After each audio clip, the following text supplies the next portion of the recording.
জনগণের দাবি বলা হলেও পিআর নির্দিষ্ট কিছু দলের এজেন্ডা মন্তব্য বিএনপির। দেশকে নির্বাচনের পথে নিয়ে ষড়যন্ত্র ব্যর্থ করার আহ্বান। বুয়েটের সনি হত্যায় সাজাপ্রাপ্ত টগর ছাড়া পেয়েই জড়ান অস্ত্র ব্যবসায়। গ্রেপ্তারের পর র্যাবের জিজ্ঞাসাবাদে মিলছে তথ্য, রিভলভার সহ 150 গুলি উদ্ধার।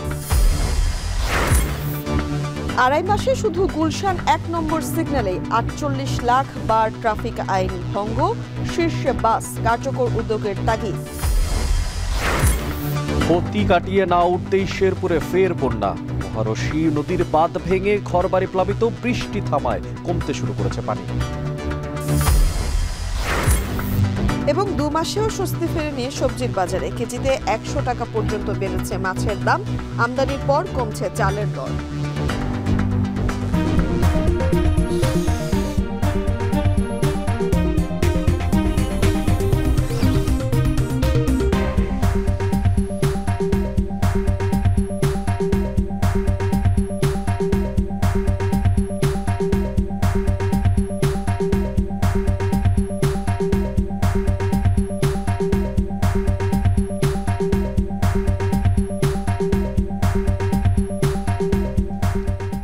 শিরোনাম স্বাগত জানাচ্ছি এখন দুপুরে পুরো সংবাদ জুড়ে। সঙ্গে রয়েছে আমরা দুজন, আমি তানজিলা খান মিম এবং আমি মশিউর অনেক। পিআর পদ্ধতির নামে দেশে অস্থিতিশীলতা সৃষ্টির চেষ্টা চলছে বলে অভিযোগ করেছেন বিএনপির স্থায়ী কমিটির সদস্য ডাক্তার AZM জাহিদ হোসেন। তিনি বলেন, জনগণের দাবি বলা হলেও পিআর কিছু একটি নির্দিষ্ট দলের এজেন্ডা। এদিকে দলটির ভাইস চেয়ারম্যান শামসুজ্জামান দুদু বলেন, দেশকে নির্বাচনের রাস্তায় নিয়ে গেলে সব ষড়যন্ত্র ব্যর্থ হয়ে যাবে। বিস্তারিত দেখবেন প্রতিবেদনে। দেশের রাজনীতিতে এখন নির্বাচনের সমান্তরালেই চলছে পিআর পদ্ধতির দাবি। এ নিয়ে মুখোমুখি অবস্থানে বিভিন্ন রাজনৈতিক দল। জনগণের সমর্থিত নির্বাচিত সরকার। এমন প্রেক্ষাপটে শুক্রবার সকালে রাজধানী BMA মিলনায়তনে ফার্মাসিউটিক্যাল রিপ্রেজেন্টেটিভ অ্যাসোসিয়েশনের জাতীয় সম্মেলনে বিএনপির স্থায়ী কমিটির সদস্য ডক্টর AZM জাহিদ হোসেন বলেন, গণতন্ত্রকে শক্তিশালী করতে হলে পিআর কার্যকরী পদক্ষেপ হবে না। দেশকে একটা অরাজকতার দিকে নিয়ে যেতে চাচ্ছি। বাস্তবসম্মত না হলেও পিআর পদ্ধতির মতোই অযৌক্তিক দাবির মাধ্যমে দেশ অস্থিতিশীলতার সৃষ্টি চলছে বলেও অভিযোগ করেন তিনি। বলেন, জনগণ দাবির কথা বলে দলীয় এজেন্ডা চাপিয়ে দেওয়া হচ্ছে। এখন যতই নির্বাচন ঘনিয়ে আসছে, ঐক্যমতের আলোচনা শুরু হয়েছে, চলতেছে, তখন আমরা দেখলাম কেউ পিআর নিয়ে রাস্তায় নামতেছেন, প্রোগ্রাম করতেছেন। দ্যাটস গুড, প্রোগ্রাম করা ভালো, জনগণকে সচেতন করা ভালো, কিন্তু এর অর্থ এই না যে আপনি এক ধরনের কর্তৃত্ববাদিতা আপনার মতামত জনগণের নাম বলে জনগণের অনুমতি না নিয়ে চাপিয়ে দিবেন। কোনো অবস্থাতেই গণতান্ত্রিক আচরণ নয়। এদিকে দুপুরে জাতীয় প্রেস ক্লাবের সামনে নির্বাচন বানচালের ষড়যন্ত্রের প্রতিবাদে প্রতীকী যুব সমাবেশ করে বাংলাদেশ নাগরিক অধিকার আন্দোলন।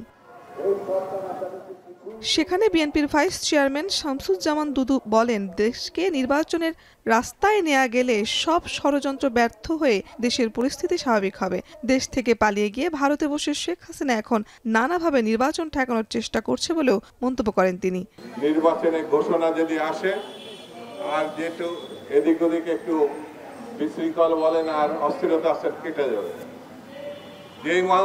যেই মাত্র দেশকে নির্বাচনের রাস্তায় নামানো যাবে, সেই মাত্র বাংলাদেশের স্বাভাবিক অবস্থা শুরু হবে এবং নির্বাচনের মধ্য দিয়ে বাংলাদেশের নাগরিককে তার রাজত্ব ফিরিয়ে দেওয়া, মানে ভোটাধিকার ফিরিয়ে দেওয়া, তার অধিকার ফিরিয়ে দেওয়া, এটা সম্ভব হবে। সুষ্ঠু নির্বাচন অনুষ্ঠিত হলে বিএনপি ক্ষমতায় আসবে মন্তব্য করে সকল ষড়যন্ত্র মোকাবেলায় সবাইকে ঐক্যবদ্ধ থাকার আহ্বান জানান শামসুজ্জামান দুদু। এই ভোটাধিকার প্রয়োগের মধ্য দিয়ে আগামী দিনে বাংলাদেশ জাতীয়তাবাদী দল ক্ষমতায় আসবে। শারমিন পুতুল, এখন, ঢাকা। কোনো দল বা গোষ্ঠীর প্রতি পক্ষপাতমূলক আচরণ হলে সংসদ নির্বাচন সুষ্ঠু হবে না বলে মন্তব্য করেছেন টিআইবির নির্বাহী পরিচালক ডক্টর ইফতেখারুজ্জামান। সকালে নির্বাচন কমিশন বিটে কর্মরত সাংবাদিকদের সংগঠন আরিফ ইদি আয়োজিত এক কর্মশালায় তিনি আরও বলেন, নির্বাচন কমিশন এবং অন্তর্বর্তী সরকারকে জাতীয় ও আন্তর্জাতিক চাপ উপেক্ষা করে নিরপেক্ষ থাকতে হবে। রাজনৈতিক দল না চাইলে সুষ্ঠু নির্বাচন সম্ভব নয় বলেও মনে করেন ডক্টর ইফতেখারুজ্জামান। নির্বাচনকালীন সরকার যদি পক্ষপাতিত্ব করেন, নির্বাচনকালীন সরকার যদি লেভেল প্লেইং ফিল্ড নিশ্চিত করার জন্য তার যে ভূমিকা সেটি পালন করতে ব্যর্থ হন, তারা যদি কোনো পক্ষের প্রতি পক্ষপাতিত্ব করেন, তাহলে সেই ক্ষেত্রে নির্বাচন সুষ্ঠু হওয়ার সম্ভাবনা কিন্তু মোটেই থাকে না। জনগণের ভোটের অধিকার ফেরত দিতে চাই, এই কথাগুলো রাজনৈতিক দল বলবেন, সেটাই স্বাভাবিক। কিন্তু তার অন্তর্নিহিত উদ্দেশ্য যদি হয় যে আমি নির্বাচনে যাচ্ছি এই চেতনা নিয়ে যে আমি জিতবো, আমাকে জিততে হবে এবং এই শর্তে আমি নির্বাচনে যাব, তাহলে কিন্তু আমার সেই দলের বা সেই প্রতিষ্ঠানের পক্ষ থেকে সুষ্ঠু, নিরপেক্ষ এবং লেভেল প্লেইং ফিল্ড নিশ্চিত করা যে শর্তাবলী সেটা পালন করা কঠিন হবে। আলোচিত বুয়েট শিক্ষার্থী সনি হত্যায় সাজাপ্রাপ্ত মুশফিক উদ্দিন টগর ছাড়া পেয়ে জড়ান অস্ত্র ব্যবসায়। গ্রেফতারের পর জিজ্ঞাসাবাদে এমন যোগসূত্র মিলেছে জানিয়েছে র্যাব। তার থেকে উদ্ধার করা হয়েছে রিভলভার সহ 150 রাউন্ড গুলি। আরিফ হোসেন জানাচ্ছেন বিস্তারিত। 2002 সালের 8 জুন বুয়েট ক্যাম্পাসের ছাত্রদলের তৎকালীন সভাপতি মোকাম্মেল হায়াত খান ও ঢাকা বিশ্ববিদ্যালয়ের সলিমুল্লাহ মুসলিম হলের তৎকালীন ছাত্রদল নেতা মুশফিক উদ্দিন টগর গ্রুপের সংঘর্ষের মধ্যে পড়ে নিহত হন সনি। বিষয়টি তোলপাড় সৃষ্টি করে বাংলাদেশে। টেন্ডার বাণিজ্যের দখলদারিত্ব নিয়ে মুখ খোলে সুশীল সমাজ। রাজনৈতিক চাপ সামলাতে সে সময় দ্রুত গ্রেফতার করা হয় মুশফিক উদ্দিন টগরকে। 18 বছর জেল খাটার পর 2020 সালে সাজা শেষ হয় টগরের। টগরকে গ্রেফতারের পর সংবাদ সম্মেলন করে র্যাব জানায় আজিমপুর থেকে তাকে গ্রেফতার করা হয়েছে। উনি 20 আগস্ট 2020 সালে কারাবিধি 569 ধারায় কাশিমপুর কারাগার থেকে উনি মুক্তি লাভ করেন এবং পরবর্তীতে উনি স্বাভাবিক জীবনযাপন করছিলেন। এবং এই ঘটনার সাথে আসলে ওই বিষয়টা আমরা প্রথমে মূল্যায়ন করিনি, আমরা অস্ত্র উদ্ধারের বিষয়ে গিয়েছিলাম, আর পরবর্তীতে আমরা এই বিষয়টা অবগত হই যে উনি এই মামলার সাথে সংশ্লিষ্ট ছিলেন। জেল থেকে বের হয়ে অস্ত্র ব্যবসায় জড়িয়ে পড়েন টগর, এমন ধারণা করছে র্যাব। জিজ্ঞাসাবাদে এ বিষয়ে মিলেছে যোগসূত্র। এছাড়া তার কাছ থেকে একটি রিভলভার ও 156টি গুলি জব্দ করা হয়েছে। গ্রেফতারের সময় আসামির হেফাজত হতে একটি রিভলভার, একটি ম্যাগাজিন, .22 বোরের 155 রাউন্ড অ্যামুনেশন, একটি কাঠের পিস্তলের গ্রিপ, একটি 7.62 মিলিমিটার মিসফায়ার গুলি, একটি শটগানের খালি কার্তুজ, 2টি অবিকল মানুষের মুখাঙ্কিত মুখোশ এবং 2টি মোবাইল ফোন উদ্ধার করা হয়। যিনি অপরাধী তিনি কোন দলের, এটা আসলে কোনো দলও কিন্তু তাকে গ্রহণ করে না। অবৈধ অস্ত্র রাখার অভিযোগে এই ঘটনায় থানায় মামলা হয়েছে। সার্বিক বিষয়টা আমরা বিবেচনা করে যেটা বুঝতে পারছি, তার কাছে আরো অস্ত্র সন্ধান থাকতে পারে। আরিফ হোসেন, এখন, ঢাকা। কক্সবাজারের টেকনাফের গহীন পাহাড়ে বাংলাদেশ নৌবাহিনী ও কোস্টগার্ডের যৌথ অভিযানে অপহরণকারী ও মানব পাচারকারীদের আস্তানা থেকে নারী ও শিশুসহ 66 জনকে উদ্ধার করা হয়েছে। মূলত সাগর পথে মালয়েশিয়া পাচার ও অপহরণ করে মুক্তিপণ আদায়ের উদ্দেশ্যে তাদের গহীন পাহাড়ে বন্দী করে রাখা হয়েছিল বলে জানিয়েছে কোস্টগার্ড। মন্তজ বেদজ্ঞর প্রতিবেদন। জড়সড় হয়ে থাকা এসব নারী পুরুষের মধ্যে কাউকে উন্নত জীবনের আশা দেখিয়ে মালয়েশিয়ায় পাচার, আবার কাউকে অপহরণ করে মুক্তিপণ আদায়ের উদ্দেশ্যে পাহাড়ে আনা হয়েছিল। এরপর গহীন পাহাড়ে নির্যাতনের মুখে চরম অনিশ্চয়তায় কেটেছে রাতের পর রাত। গোয়েন্দা সূত্রে এমন তথ্য পেয়ে বৃহস্পতিবার সন্ধ্যা থেকে রাত পর্যন্ত টানা কয়েক ঘণ্টা বাহারছড়া ইউনিয়নের কচ্ছপিয়া পাহাড়ের চূড়ায় অভিযানে যায় নৌবাহিনী ও কোস্টগার্ড। এ সময় সংঘবদ্ধ অপহরণকারী ও মানব পাচারকারীদের একাধিক আস্তানার সন্ধান পায় তারা। পরে চিরুনি তল্লাশি চালিয়ে উদ্ধার করা হয় বিভিন্ন সময় অপহরণের শিকার রোহিঙ্গা ও বাংলাদেশি 66 জনকে, যাদের মধ্যে 23 জন নারী, 22 জন পুরুষ ও 21 জন শিশু। আমাদেরকে ফোন দিয়ে বলছে কাজ দেওয়ার জন্য, তো আমরা চলে আসি কক্সবাজার মহেশখালী থেকে মাতারবাড়ি। তো এখানে দেখি এখানে নিয়ে এসে তা আমরা আর কিছু করতে পারি, সব মোবাইল গাড়ি নিয়ে গেছে।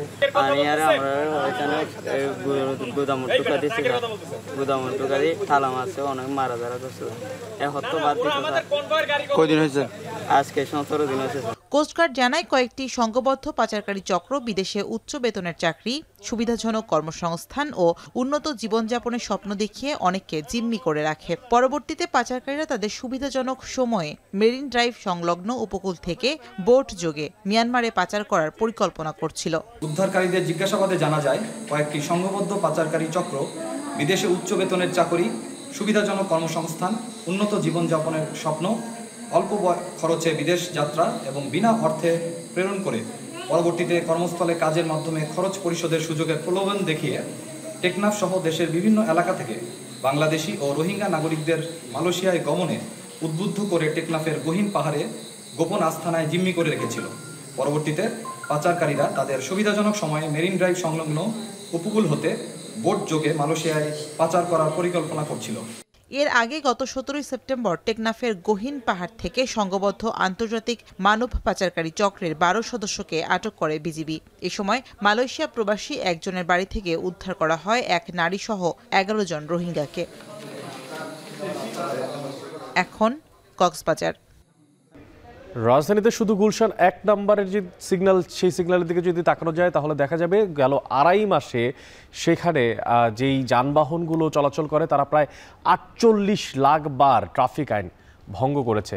আইন ভাঙার তালিকার শীর্ষে রয়েছে গণপরিবহন বাস, আর কোনো কোনো বাসের বিরুদ্ধে 300 বারের বেশি ট্রাফিক আইন ভঙ্গের নজিরও রয়েছে। আর এই সমস্ত তথ্য উঠে এসেছে ট্রাফিক নামের একটি সংস্থার বিশ্লেষণে। শম্পা বিশ্বাস জানাচ্ছেন বাকিটা। ঢাকা শহরে ট্রাফিক আইন ভঙ্গ করা এখন অনেকটাই নিয়মে পরিণত হচ্ছে।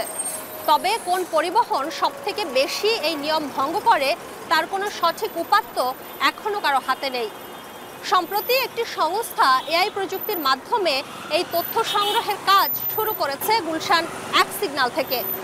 তাদের কাছ থেকে প্রাপ্ত তথ্য থেকে দেখা যায় সবথেকে বেশি ট্রাফিক আইন ভঙ্গ করে বাস। ঢাকা নগরীর গলারকাটা যানজট, যার অন্যতম কারণ ট্রাফিক আইন ভঙ্গ করা। সড়কে কিছুক্ষণ দাঁড়ালেই এই আইন ভঙ্গের বাস্তব চিত্র চোখে পড়ে। গত জুন মাসে সড়কে শৃঙ্খলা ফেরাতে এবং যানবাহনকে আইনের আওতায় আনার লক্ষ্যে ট্রাফিক্স নামে একটি সংস্থা নিজ উদ্যোগে পরীক্ষামূলকভাবে আইন ভঙ্গের সঠিক চিত্র তুলে ধরার কাজ শুরু করে। সংস্থাটি নগরীর গুলশান 1 নম্বর মোড়ে 10টি ক্যামেরা বসিয়েছে ট্রাফিক আইন ভঙ্গের চিত্র পর্যবেক্ষণের জন্য। এআই প্রযুক্তি ব্যবহার করে এসব ক্যামেরা থেকে প্রাপ্ত তথ্য বিশ্লেষণ করে তারা পেয়েছে ভয়ঙ্কর তথ্য, যেখানে দেখা গেছে জুলাই থেকে সেপ্টেম্বর মাসের মাঝামাঝি সময় পর্যন্ত 48 লাখ বার ট্রাফিক আইন ভঙ্গ করেছে বিভিন্ন যানবাহন। বাস সব থেকে বেশি ভায়োলেট করছে। গত 3 মাস যাবৎ আমরা অ্যানালাইসিস করে এখন পর্যন্ত 48 লাখের মতো আমরা ভায়োলেশন পেয়েছি। সো এখন পর্যন্ত আমরা এখন আমাদের সিস্টেম দিয়ে আমরা কেস ফাইল করতে আমরা সক্ষম। আমরা চাইলেই ট্রাফিক অমান্যকারীকে আইনের আওতায় আনতে পারবো প্রচলিত আইন অনুযায়ী। ট্রাফিক্সের এই উদ্যোগের সাথে কাজ করছে ঢাকা মেট্রোপলিটন পুলিশ। তারা বলছে নিয়ম ভঙ্গের কারণেই মামলা দায়ের করতে কাজে আসবে এই প্রকল্প। এই মামলার ক্ষেত্রে বেশ ভালো কাজে আসবে, কারণ কখন কে ভায়োলেট করছেন ওটা তো রেকর্ড থাকবে, তো রেকর্ড দেখে কিন্তু আমরা প্রসিকিউশনে যেতে পারবো। এদিকে রাজধানীর ট্রাফিক ব্যবস্থায় শৃঙ্খলা ফেরাতে এমন উদ্যোগকে স্বাগত জানিয়েছেন নগর পরিকল্পনাবিদরা। পাইলট প্রকল্পের ফলাফল ভালো হলে সরকারিভাবে এমন উদ্যোগ নেওয়ার পক্ষে মত তাদের।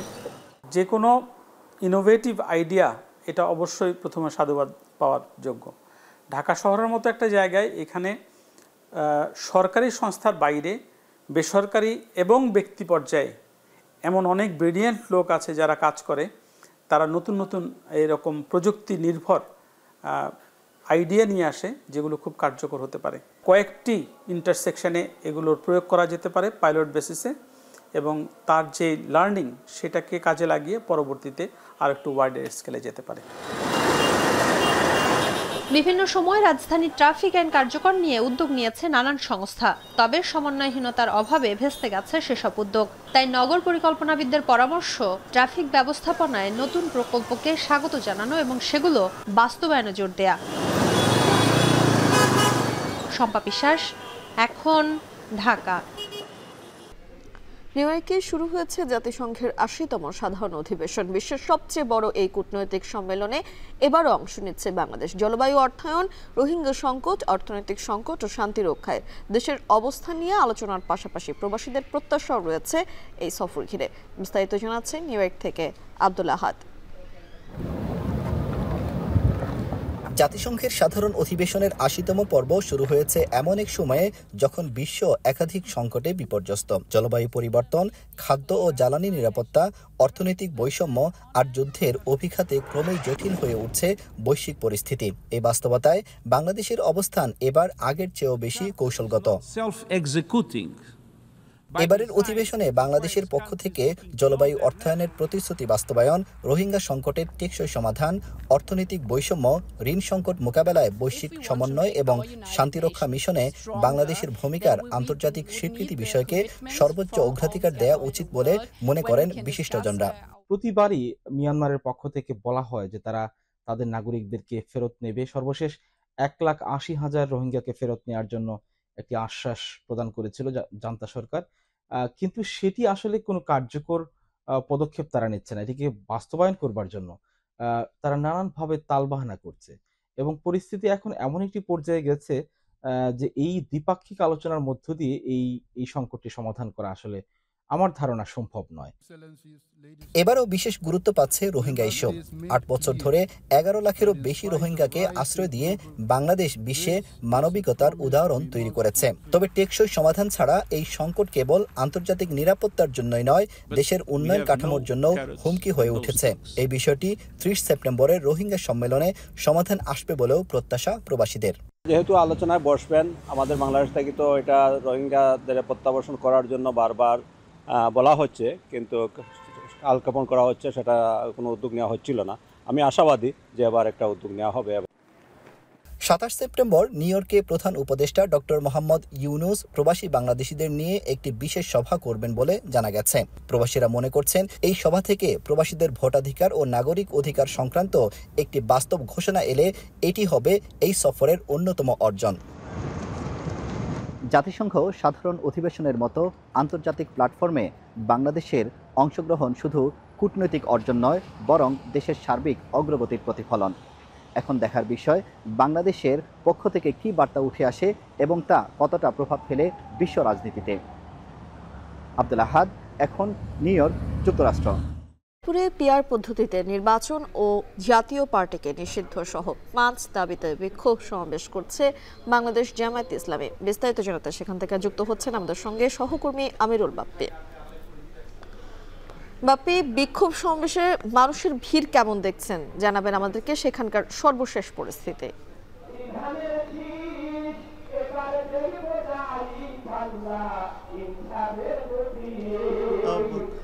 এই যে 5 দফা যে দাবি, তার মধ্যে পিআর এবং জুলাই সনদ অনুযায়ী ফেব্রুয়ারিতেই নির্বাচনের সহ 5 দফা দাবিতে বাংলাদেশ জামায়াতে ইসলামী যে বিক্ষোভ সমাবেশ করছে, সেখানে এখনো সমাবেশ শুরু হয়নি। রংপুর পাবলিক লাইব্রেরি মাঠে ইতোমধ্যেই চলে এসেছেন বাংলাদেশ জামায়াতে ইসলামীর যে সমর্থকেরা আছেন, সেই সমর্থকেরা চলে এসেছেন এবং এই আজকের এই সমাবেশ এবং মিছিলের যিনি সভাপতি মৌলানা এটিএম আজম খান, তিনি চলে এসেছেন এবং আজকের প্রধান অতিথি অধ্যাপক গোলাম পরোয়ার, যিনি বাংলাদেশ জামায়াতে ইসলামীর জেনারেল সেক্রেটারি, তিনি এখনো এসে পৌঁছননি এখানে। তিনি আসা মাত্রই এই সমাবেশ শুরু হয়ে যাবে বলে আমরা জানতে পেরেছি। এবং এই যে 5 দফার কথা বলছি, সেই 5 দফার মধ্যে আমি 2টো দফার কথা বললাম, যে জুলাই সনদ অনুযায়ী ফেব্রুয়ারিতে নির্বাচন এবং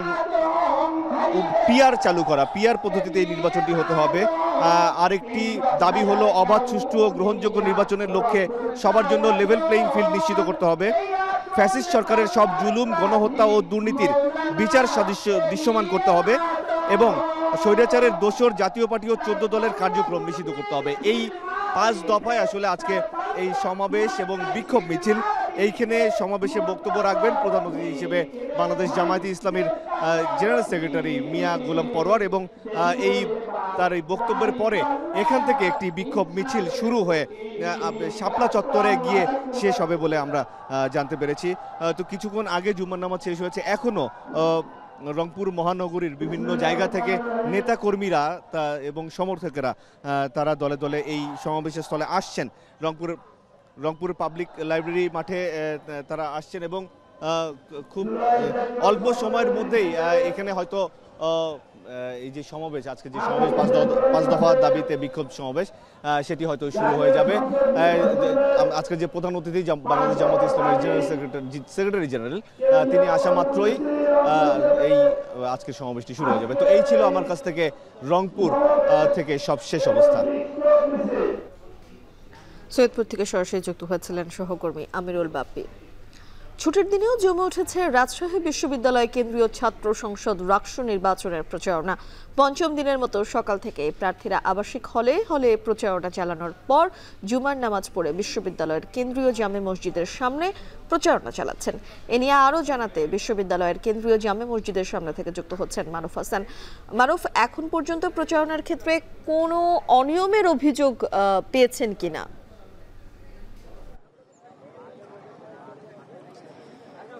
মিম, সকাল থেকেই এখানে শিক্ষার্থীরা বিভিন্ন আবাসিক হলগুলোতে তাদের যে প্রচারণা কার্যক্রম প্রার্থীরা সেটি কিন্তু চালিয়ে যাচ্ছেন। আজকে যেহেতু ছুটির দিনে জুম্মার নামাজ পরপরই আমরা দেখেছি যে বিশ্ববিদ্যালয়ের যে কেন্দ্রীয় জামে মসজিদ আছে সেখানে কিন্তু তারা তাদের প্রচারণার যে কার্যক্রম সেটি কিন্তু চলমান রেখেছেন। তবে এখন পর্যন্ত প্রচারণা ঘিরে তাদের যে আচরণবিধি লঙ্ঘন এমন কোনো ধরনের অভিযোগ কারোর মাধ্যমে পাওয়া যায়নি। নির্বাচন কমিশনও বলছেন যে তাদের যে প্রচারণা কার্যক্রম সেটি সুষ্ঠুভাবে তারা সম্পন্ন করছেন। এবং আপনি জানেন যে আগামী 4-5 দিন এই প্রার্থীদের জন্য খুবই গুরুত্বপূর্ণ সময়। এই সময়ের মধ্যে তারা যদি ভোটারদের কাছাকাছি যদি না যাইতে পারে তাহলে পরবর্তীতে তাদের ভোট পাওয়ার ক্ষেত্রে অনেক সংখ্যায় পড়তে হবে। কারণ আপনি জানেন যে বিশ্ববিদ্যালয়ে 29,000 জনের মতো কিন্তু এখানে ভোটার আছেন। এতগুলো ভোটার এই অল্প 8-9 দিনের মধ্যে সবার কাছে যাওয়াটা কিন্তু অনেকটাই চ্যালেঞ্জিং হয়ে দাঁড়িয়েছে এখানে যারা প্রার্থী আছেন। কিছুক্ষণ আগে এখানে ছাত্রদল প্যানেলের ভিপি আবির এবং এখানে শিবির সভাপতির যিনি ভিপি পদে দাঁড়িয়েছেন জাহিদ, তারাও কিন্তু এখানে তাদের যে প্রচারণা কার্যক্রম সেটি কিন্তু চালিয়ে যাচ্ছেন। পাশাপাশি স্বতন্ত্র প্রার্থী যারা আছেন বিভিন্ন আবাসিক হল সহ সিনেট ভবন এবং কার্যনির্বাহী যে পদগুলো আছে সেগুলোতে যারা এখানে প্রতিদ্বন্দ্বিতা করবেন তারাও কিন্তু দেখতে পাচ্ছে যে লিফলেট নিয়ে এখানে মসজিদের যে গেট আছে সেখানে কিন্তু দাঁড়িয়ে তারা প্রার্থী হয়ে তাদের যে প্রচারণা কার্যক্রম সেটি চালিয়ে যাচ্ছে। পাশাপাশি তাদের সঙ্গে তাদের সহপাঠী, বন্ধু বান্ধব এবং যারা হলে আবাসিকে থাকেন তাদের হলমেটরা সহ কিন্তু তাদের এখানে লিফলেট বিলি করছেন। ক্যাম্পাস জুড়ে এখন নির্বাচনের যে আবহ সেটি কিন্তু দেখার মতো। শিক্ষার্থীরা সহ এখানে যারা প্রার্থী আছেন তাদের ভিতরে এক ধরনের উচ্ছ্বাস দেখা যাচ্ছে। পুরো ক্যাম্পাস জুড়েই একটি নির্বাচনী যে শ্বাস রব সেটি কিন্তু দেখা যাচ্ছে। পাশাপাশি আপনি জানেন যে পোষ্যকোটাকে কেন্দ্র করে নতুনভাবে এখানে এক ধরনের সংখ্যা তৈরি হয়ে গেছে এবং সেটাকে অনেকেই মনে করছেন যে রাকসু নির্বাচনকে বানচাল করার একটা অপচেষ্টা এটি হতে পারে, এমনটা কিন্তু তারা বলছেন। তবে সব মিলিয়ে তারা সবশেষ যেটি আমাদের জানিয়ে দিলেন কিছুক্ষণ আগে, বলছেন যে যত অপচেষ্টা থাকুক না কেন আগামী 25 সেপ্টেম্বরই রাকসু নির্বাচন সম্পূর্ণ হবে এবং শিক্ষার্থীরা তাদের পছন্দের প্রার্থী নির্বাচনী যে ব্যালট সেই ব্যালটের মাধ্যমেই কিন্তু নির্বাচিত করবেন। মিম, রাজশাহী বিশ্ববিদ্যালয় কেন্দ্রীয় জামে মসজিদের সামনে থেকে রাকসু নির্বাচনের প্রচারণার এই ছিল আমার কাছে সবশেষ তথ্য। নির্দিষ্ট কিছু সবজি ছাড়া চলতি মাসের প্রথম থেকেই কিন্তু বেশ কিছু যেই সবজি সে সবজির দাম ঊর্ধ্বমুখী চোখে পড়ার মতো। আর যদি মুরগির দিকে তাকাতে চাই তাহলে তা বেশ সহনশীল, তবে মাছের বাজারে আবার লেগেছে আগুন। তবে এই ছুটির দিনকে কেন্দ্র করে ইলিশের সরবরাহ বেশ বেড়েছে, তবে সব কিছুরই দাম হাতের নাগালের বাইরে বলছেন ক্রেতারা। আর বিক্রেতারা দাবি করছেন পরিবহন ব্যয় বৃদ্ধির কারণে পণ্যের দাম বেড়ে গেছে কিছুটা। বিস্তারিত জাবেদ আব্দুল্লাহর প্রতিবেদনে। বাজারে চেনা হাঁকডাক, কৃষকের মাঠ পেরিয়ে নগরবাসীর জন্য মিলছে করলা, পটল, বেগুন, চিচিঙ্গা, ঢেঁড়স, লাউ, মূলা আর শীতের আগাম শিম। তবে বেশিরভাগ সবজি কিনতে কেজিতে গুনতে হচ্ছে 70 থেকে 80 টাকা। অনেকটা বেড়ে টমেটোর দর ঠেকেছে 130 টাকায়। মরিচ বিক্রি হচ্ছে 180 টাকা দরে। কমের মধ্যে পেঁপে মিলছে 30 টাকা আর পটল 60 টাকায়। সামনে পূজা আছে, পূজার কারণে সবজির দামটা অনেকটা কিছুটা বৃদ্ধি পাইছে। কিছুদিন আগে দীর্ঘদিন আগে কিছু বৃষ্টিপাত হয়েছে, পরিবহন সমস্যার কারণে ইত্যাদি কারণে দ্রব্যমূল্যের দাম বেড়ে গেছে। টমেটো হলে 100 টাকা কেজি, বেগুন হলে 160 টাকা কেজি, ভেন্ডি 60 টাকা কেজি, গাজর 100 টাকা, শস্য হলে আপনার 60 টাকা 80 টাকা, পটল 60 টাকা, চিচিঙ্গা 60, দুন্দুল দামটা বেশি এখন টন আনসিজন তো মাল কম আসে এই কারণে। পরিস্থিতি তো একই রকম, আগেও যেরকম ছিল তার পার্থক্য নাই। দিন তো দাম প্রতিদিনই বাড়ছে। তরকারিও প্রাইস একটু হাই মনে হচ্ছে আর কি। ম্যাক্সিমাম কেজি ভ্যারাইটি সব 80 টাকা কেজি পার কেজি। বিক্রেতারা বলছেন নানা জেলায় মৌসুমী বৃষ্টিপাত বেড়ে যাওয়ায় ফসল কিছুটা নষ্ট হয়েছে। ফসল উৎপাদন ব্যয় বৃদ্ধি আর সড়কে যানজট, তাই গেল সপ্তাহের বিবেচনায় এই সপ্তাহেও সবজি সরবরাহ কম। আর আমদানি বন্ধ হওয়ায় বেড়েছে মরিচের দর। মরিচ 160 আর 180। আমদানি বেশি থাকলে মনে করেন আপনার দাম কম থাকে, এখন তো কম, এর জন্য দাম বেশি। এদিকে কদর থাকায় দেশি মাছের বেচাকেনা বেড়েছে ছুটির দিনে। রুই 350 থেকে 400 টাকা, ইলিশ 1200 থেকে 2400 টাকা, পাঙ্গাস 180 টাকা কেজি দরে বিক্রি হচ্ছে। 1 কেজি 100-200, এটা কেজি 2250। এরপরে 1.5 কেজি 1 কেজি 400 গ্রাম 2400 টাকা কেজি। সরুড়ি আছে 600 টাকা কেজি। রুই মাছ কিনলাম 320, কাতল মাছ কিনলাম 320-30। যদিও ইলিশের সিজন চলে, কিন্তু ইলিশের সেই বেনিফিটটা আমরা বাঙালিরা পাচ্ছি না। ইলিশের দাম ঊর্ধ্বগতি, রীতিমতো বাড়তেই আছে, কোথায় গিয়ে ঠেকবে মানে কেনার সামর্থ্যের বাহিরে চলছে এখন। চিংড়ি হলে 1000 টাকা কেজি, আর বাইলা মাছ 1400 টাকা কেজি, আইন মাছ 1050 টাকা কেজি, বোয়াল মাছ 600 টাকা কেজি, রুই মাছ 600 টাকা কেজি, শিং মাছ 500 টাকা কেজি। সোনালী দেশি মুরগির দর গত সপ্তাহের তুলনায় না বাড়লেও ডিমের দর হালিতে বেড়েছে 5 টাকা। এছাড়া গত সপ্তাহের তুলনায় এ সপ্তাহেও অপরিবর্তিত রয়েছে ব্রয়লার মুরগির দর। গত সপ্তাহে যে দাম ছিল এই সপ্তাহে একটু বেশি আর কি বাজার। এই বাজারটা হচ্ছে আপনার মনে করেন বৃষ্টির কারণে যেদিকে দিয়ে মাল আসে ওদিকে রাস্তা হইলো ভাঙ্গা, ওই জায়গা দিয়ে ভ্যানে মাল উঠে তারপরে গাড়ি দিয়ে পড়তে একটু ক্যারিং খরচ বেশি, তার জন্য একটু ডিমান্ড দামটা একটু বেশি। ক্রেতারা বলছেন বাজারে স্বস্তি ফেরাতে বাজার তদারকির পাশাপাশি বিক্রেতাদের অতিরিক্ত মুনাফার মানসিকতাও পরিবর্তন করা জরুরি। জাবেদ আব্দুল্লাহ, এখন, ঢাকা। দেশের বেশিরভাগ জেলায় বাজারে বাড়তে শুরু করেছে সব ধরনের সবজির দাম। এদিকে সরবরাহ কমায় বাড়তি সব ধরনের মাছের দাম। প্রকারভেদে কেজিতে 100 টাকা পর্যন্ত বেড়েছে দাম। মৌসুম থাকার পরেও কমছে না ইলিশের দর। এছাড়া খুচরা ও পাইকারি বাজারে বেড়েছে ডিম ও মাংসের দরদাম। বিস্তারিত প্রতিবেদনে। ছুটির দিনে চট্টগ্রামের বাজারে কমেছে সবজির সরবরাহ, এতে বিক্রি হচ্ছে বাড়তি দামে। নেত্রকোনার বাজারে কেজিতে 5 থেকে 10 টাকা পর্যন্ত বেড়েছে প্রায় সব ধরনের সবজির দাম। বর্তমান যে অবস্থা, বাজারের ঊর্ধ্বগতি অবস্থা, দাম বেশি, এটা আসলে অ্যাকচুয়ালি আমাদের জন্য একটু মানে কষ্টকর হয়ে যায়। ওখান তো এইবার যা লাগে 1 কেজি, ইনো নেই আধা কেজি, কেউ নেই 250, এইবার চলতেছে আর কি। এদিকে খুলনায় গেল সপ্তাহের তুলনায় সরবরাহ কম থাকায় 50 থেকে 100 টাকা বাড়তি দামে বিক্রি হচ্ছে বেশিরভাগ মাছ। দাম কমেনি ইলিশের, কেজি প্রতি বিক্রি হচ্ছে 2500 টাকা পর্যন্ত। এদিকে দেশীয় মাছের সরবরাহ কমায় মৌলভীবাজারে দাম বেড়েছে চাষের মাছের। এছাড়া সপ্তাহ ব্যবধানে চুয়াডাঙ্গায় বেড়েছে মুরগি আর ডিমের দাম। ডিমের দাম হালি প্রতি 2 থেকে 4 টাকা বেড়ে বিক্রি হচ্ছে 42 থেকে 44 টাকায়। বাজারে আমদানি কমে কেজিতে 20 টাকা বেড়েছে সব ধরনের মুরগির দাম। এদিকে খাসির মাংসের দাম অপরিবর্তিত থাকলেও গরুর মাংস কেজিতে 30 টাকা বেড়ে কেজি প্রতি বিক্রি হচ্ছে 750 টাকায়। বাজার তদারকি না থাকায় বাড়তি দাম গুনতে হচ্ছে অভিযোগ সাধারণ ক্রেতাদের। এদিকে চাল আমদানির পর কুষ্টিয়ার বাজারে সব ধরনের চালের দাম কেজি প্রতি কমেছে 2 থেকে 3 টাকা। আমরা যারা নিম্ন আয়ের মানুষ আছে তাদের চাউলের দামটা কম থাকলে আমরা কিন্তু খেয়ে পরে বাঁচতে পারি, মানে অনেকটা আমাদের জন্য সুবিধা হয় জীবনযাপনে। 2 থেকে 3 টাকা প্রত্যেকটা চাউলের দাম কমছে, তো এই ধরনের যদি কমতে থাকে তাহলে জনগণের মনে একটু স্বস্তি। নাজমুস সাকিব সামি, এখন। ফ্রান্সের প্যারিসে ইউরোপিয়ান একাডেমি অফ ডার্মাটোলজি ও ভেনেরোলজির 25তম কংগ্রেসে অতিরিক্ত ওজন কিভাবে জটিল চর্মরোগ তৈরি করে সে বিষয়ে নতুন গবেষণার তথ্য জানিয়েছেন দেশের শীর্ষ চর্মরোগ বিশেষজ্ঞ অধ্যাপক ডাক্তার এম.ইউ. কবির চৌধুরী। সেখান থেকে কিছুক্ষণ আগে সবশেষ জানিয়েছেন reporter Mujahid Shuvo. European academy of dermatology and ভেনারোলজির 25তম কংগ্রেস। এখানে বাংলাদেশ থেকে 30-এর বেশি চর্মরোগ বিশেষজ্ঞ এসছেন বাংলাদেশের শীর্ষ চর্মরোগ বিশেষজ্ঞ অধ্যাপক MU কবির চৌধুরী। স্যার, আপনাকে স্বাগত জানাচ্ছি। আপনি নিশ্চয়ই বহু বছর থেকে এই কনফারেন্সে আসেন, মানে এই বয়সে এসেও আপনার কি লার্নিং বা এই প্রথম যে সেশনে দেখলাম আপনি অংশ নিয়েছেন, আপনি কি জানলেন? ইউরোপিয়ান কংগ্রেসটা খুবই সমৃদ্ধশালী এবং অনেক এখানে লোকজন আসেন বিভিন্ন দেশ থেকে, সারা বিশ্ব থেকে আসেন। তো আজকে যে প্রথম দিনে আমি আসলাম, গত রাতে পৌঁছেছি। তো যে প্রথম যে কনফারেন্স অত্যন্ত ইন্টারেস্টিং। HS হাইড্রোডেনারিস সাপোরেটিভা এমন একটা রোগ এখন খুবই বাড়তেছে। আমি সারা বিশ্বেই বলবো, অবেসিটি যখন থেকে শুরু হয়েছে তখন থেকে এই রোগের প্রাদুর্ভাব বাড়ছে। তো এখন কংগ্রেসের ডিসকাশন হচ্ছিল অবেসিটি এবং এই HS নিয়ে। তো অবেসিটির মধ্যে যে কারণটা হলো আমাদের দেশে মানুষ অতি দ্রুত মেদ বেড়ে যাচ্ছে, যে কারণে এই রোগটা হলো সাধারণত বগলে, কুচকিতে এবং অনেক সময় পায়ুপথে রোগটা দেখা দেয়। তো এই নিয়ে ডিসকাশন ছিল পায়ুপথের রোগটা কি এর জন্য রেসপন্সিবল, নাকি রোগটার জন্য পায়ুপথের রোগটা হয়, পাইনোডাল সাইনাস বলে। তো এখন দুইটাই ভাইস ভার্সা। আর যে যখন তার মানুষ মরা হয়, মোটা হওয়ার জন্য ফ্যাটি অ্যাসিড বডিতে অনেক জমে যায়, ফ্যাটি অ্যাসিড, কোলেস্টেরল বাড়ে, ট্রাইগ্লিসাইড। আমাদের মানুষের অনেক ট্রাইগ্লিসাইডের বিষয়। এটার মেইন কারণ হলো আমাদের যে ভাত খাই রাইস থেকে অতি শীঘ্র এটা ট্রাইগ্লিসাইড ফর্ম করে।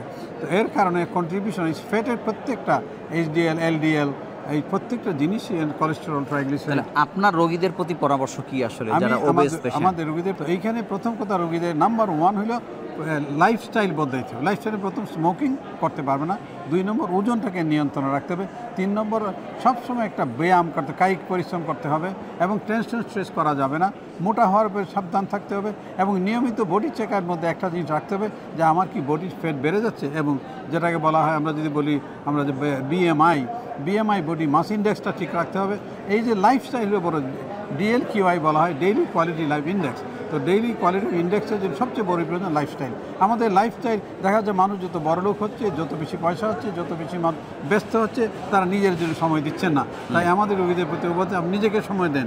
আপনি 8 ঘন্টা কাজ করেন, 16 ঘন্টা কাজ করেন, নিজেকে কমপক্ষে দিনে 1-2 ঘন্টা সময় দেন। এই সময় দিয়ে আপনি পরিত্রাণ পাবেন সব রোগ থেকে, HS সহ যত রোগ হয় এবং কঠিন চর্মরোগ থেকে আপনি রক্ষা পাবেন। স্যার, আপনাকে ধন্যবাদ। আমরা জানি যে ওবেসিটি এটিকে রোগ হিসেবে ঘোষণা করেছে বিশ্ব স্বাস্থ্য সংস্থা, এবং এটি যে চর্মরোগের কারণ এবং মানুষের জীবনকে যে অনেক বেশি ঝুঁকির মধ্যে ফেলে দেয়, সেটি আজকের সেশনে স্যার জেনে আমাদের জানালেন। এই ছিল এখানকার সবশেষ খবর। বাজেট সংকোচন নীতির প্রতিবাদে এবার ফ্রান্সের ইমানুয়েল ম্যাক্রো, অর্থাৎ ফ্রান্সের যিনি প্রেসিডেন্ট, তার বিরুদ্ধেই প্যারিসের রাজপথে বিক্ষোভে নেমেছে নানান শ্রেণী পেশার মানুষ, লাখ লাখ মানুষ, এবং তাদের দমাতে শহর জুড়ে মোতায়েন করা হয়েছে 80,000 পুলিশ। টিয়ার শেল, কাঁদুনে গ্যাস ছুড়ে বিক্ষোভকারীদের ওপরে তাদের দমানোর চেষ্টা করা হলেও তারা বলছেন তাদের যেই দাবি, সে দাবি যদি না মানা হয় তাহলে তাদের যে আন্দোলন তারা আরও জোরালো করবেন। বিস্তারিত তথ্যপত্র তুলে ধরছেন জাহানারা ভুইয়া। ইউরোপের অন্যতম ক্ষমতাধর রাষ্ট্র ফ্রান্সের জনগণও এবার রাজপথে। বৃহস্পতিবার দিনভর প্যারিসের রাজপথে দাবি আদায়ে বিক্ষোভে নামে নানা শ্রেণী পেশার মানুষ। শিক্ষক, শিক্ষার্থী, সরকারি কর্মচারী, রেল, হাসপাতাল কর্মী সহ আরও অনেকে অংশ নেন তাতে। কয়েক ঘন্টা অবরোধ করে রাখে বেশ কয়েকটি বিশ্ববিদ্যালয়ের প্রধান ফটক। মূলত ট্রেড ইউনিয়নের ডাকে এই বিক্ষোভ। আয়োজকদের তথ্য মতে প্রায় 10 লাখ মানুষ অংশ নেয় এতে। ফ্রান্স সরকারের বাজেট সংকোচন নীতির বিরুদ্ধে তাদের এই বিক্ষোভ। সে সময় পূর্ববর্তী সরকারের বাজেট বাতিল করে জনসেবা খাতে বাজেট বাড়ানো, ধনী ও সম্পদশালীদের কর বৃদ্ধি ও পেনশনের দাবি জানান আন্দোলনকারীরা। Les travailleurs, ils sont tellement méprisés actuellement par ce gouvernement et par monsieur Macron que en fait. Oui, bien sûr, je la comprends. Je la soutiens, même si je la fais pas, mais je la soutiens. Bonne journée. Il faut que le gouvernement y comprenne qu'il y en a marre de l'austérité et que réellement il y a des mesures à prendre effectivement pour sauver la France, mais ce ne sont pas celles qu'il faut prendre sur les travailleurs. এই অবস্থায় প্যারিসে প্রায় 80,000 police মোতায়েন করে France সরকার। এক পর্যায়ে বিক্ষোভকারীদের সঙ্গে সংঘর্ষে জড়ায় পুলিশ। পরিস্থিতি নিয়ন্ত্রণে টিয়ার শেল ও কাঁদুনে গ্যাস ছোড়া হয়। সংঘর্ষে আহত হন অনেকে। আটক করা হয় 150-র বেশি বিক্ষোভকারীকে। ফ্রান্সের প্রেসিডেন্ট ইমানুয়েল ম্যাক্রো ও প্রধানমন্ত্রী সেবাস্তিয়ান লেকর্নুর যদি বাজেট কাটছাঁটের সিদ্ধান্তে অনড় থাকে তবে আন্দোলন আরও জোরদারের হুঁশিয়ারি দেন ইউনিয়নের নেতারা। জাহানারা ভুইয়া, এখন বিশ্ব। পবিত্র ঈদে মিলাদুন্নবী উপলক্ষে রাজধানীতে চলছে শুকরানা মিছিল। এ বিষয়ে বিস্তারিত জানাতে ঢাকা বিশ্ববিদ্যালয় এলাকা থেকে সরাসরি যুক্ত হচ্ছেন আতিক মেজবা লগ্ন। শুকরানা মিছিল সম্পর্কে বিস্তারিত আমাদেরকে জানাবেন। যে অসাম্প্রদায়িক বাংলাদেশের ধর্মীয় উৎসবও আসলে মানুষকে দারুণভাবে একটা উৎসবের আমেজে রাখে, সেই উৎসবেরই একটা রেশ বা একটা নিদর্শন কিন্তু আমরা এই মুহূর্তে দেখছি। আপনি নিঃসন্দেহে জানেন যে ঈদে মিলাদুন্নবী অর্থাৎ মুসলিম ধর্মাবলম্বী যারা রয়েছে তাদের সর্বকালের শ্রেষ্ঠ মানব অর্থাৎ মহানবী হজরত মুহাম্মদ সাল্লাল্লাহু আলাইহি সাল্লাম তার জন্ম, একই সাথে হচ্ছে যে মৃত্যু যে দিনটি রয়েছে তাকে ঘিরেই আসলে সবার একটা ভালো লাগা এবং সবার একটা ঐতিহ্যের একটা স্মরণ এখানে আমরা দেখতে পাচ্ছি। আমরা দেখেছি যে নামাজের পরে অর্থাৎ আজকে বেলা 1:30 থেকেই কিন্তু আমরা দেখেছি যারা শিয়া সম্প্রদায়ের লোকজন রয়েছেন তারা কিন্তু একযোগে যে হোসেনি দালান রয়েছে সেখান থেকে তারা একটি বড় সংখ্যার একটা মিছিল বের করেছে। সেটি কিন্তু পালাক্রমে ঘুরে ঘুরে জাতীয় প্রেস ক্লাবে গিয়েছিল এবং সেই প্রেস ক্লাব চত্বর থেকেই কিন্তু আমরা দেখেছি যে লম্বা একটা মিছিল এই মুহূর্তে ঢাকা বিশ্ববিদ্যালয় এলাকায় প্রদক্ষিণ করছে এবং তারা সবাই মিলে কিন্তু বিভিন্ন ধরনের পতাকা, নিজেদের ব্যানার এবং একই সাথে স্লোগানে কিন্তু তাদের যে বিভিন্ন দাবি দাওয়াগুলো রয়েছে, দাবি দেওয়ার কথা বলতে গেলে যে তারা চাচ্ছে যে সবাই যেন সম্প্রীতির সাথে যেন তাদের যে উৎসব রয়েছে সেই উৎসবটাকে পালন করতে পারে, সে ধরনের একটা বিষয় কিন্তু তারা এখান থেকে বলছেন এবং একই সাথে বলছেন যে আসলে ধর্মের যে শিক্ষা অর্থাৎ সবাইকে ভালোবাসা, সবার মাঝে একটা সম্প্রীতির একটা আহ্বান বা বার্তা ছড়িয়ে দেয়া, সেই জিনিসটা কিন্তু আমরা এখানে দেখছি যে আজকে এই শুক্রবারে নামাজের পরে পুরো রাজপথে তারা কিন্তু সেই বিষয়গুলো তুলে ধরছে। আরেকটি বিষয় বলতে চাই, আসলে তারা যে উৎসবের কথাটি বলছে বা তারা যে উৎসবের মাধ্যমে যে বার্তাগুলো ছড়িয়ে দেওয়ার চেষ্টা করছে, এখানে আসলে সবার একটা সম্মিলিত অংশগ্রহণ দেখা যাচ্ছে। যে উৎসবের আনন্দে শিয়া সম্প্রদায়ের যারা লোকজন রয়েছে তারা কিন্তু কিছুক্ষণ আগে আমরা দেখেছি তারা স্লোগান দিয়েছিল, তারা নিজেদের ধর্মীয় কথাবার্তাগুলো বলেছিল, একই সাথে কিন্তু তবারক বিতরণের যে বিষয় রয়েছে সেই বিষয়গুলোও ছিল এবং একই সাথে আরেকটি জিনিস জানাতে চাই, আইন শৃঙ্খলা রক্ষাকারী বাহিনী যারা রয়েছেন তারাও একটা শক্ত বেষ্টনী বা প্রতিরোধ করে দিয়েছেন যেন এখানে কোনো ধরনের আসলে অপ্রীতিকর ঘটনা না ঘটে। তো এই ছিল এখান থেকে সর্বশেষ। মিম, ঢাকা বিশ্ববিদ্যালয় থেকে সরাসরি যুক্ত হয়েছিলেন আতিক মেজবা লগ্ন। আর এর মাধ্যমে শেষ করছি এখন দুপুর। তার আগে শিরোনামগুলো জানাবো আরেকবার। জনগণের দাবি বলা হলেও পিআর নির্দিষ্ট কিছু দলের এজেন্ডা, মন্তব্য বিএনপির। দেশকে নির্বাচনের পথে নিয়ে ষড়যন্ত্র ব্যর্থ করার আহ্বান। বুয়েটের সনি হত্যায় সাজাপ্রাপ্ত টগর ছাড়া পেয়ে জড়ান অস্ত্র ব্যবসায়। গ্রেফতারের পর র্যাবের জিজ্ঞাসাবাদে মিলেছে তথ্য, রিভলভার সহ 150 গুলি উদ্ধার। 2.5 মাসে শুধু গুলশান 1 নম্বর সিগন্যালেই 48 লাখ বার ট্রাফিক আইন ভঙ্গ। শীর্ষে বাস, কার্যকর উদ্যোগের তাগিদ। ক্ষতি কাটিয়ে না উঠতেই শেরপুরে ফের বন্যা। মহারশী নদীর বাঁধ ভেঙে ঘরবাড়ি প্লাবিত, বৃষ্টি থামায় কমতে শুরু করেছে পানি। এবং 2 মাসে অস্বস্তি ফেরেনি সবজির বাজারে। কেজিতে 100 টাকা পর্যন্ত বেড়েছে মাছের দাম। আমদানির পর কমছে চালের দর। শেষ করছি এখন দুপুর। এখন টেলিভিশন ওয়েবসাইটে দেখতে ভিজিট করুন এখন.tv। এছাড়া এখন টেলিভিশন ফেসবুকে দেখতে হলে ভিজিট করুন facebook.com/tv.এখন এবং ইউটিউবে এখন টেলিভিশন দেখতে ভিজিট করুন youtube.com/c/এখন tv।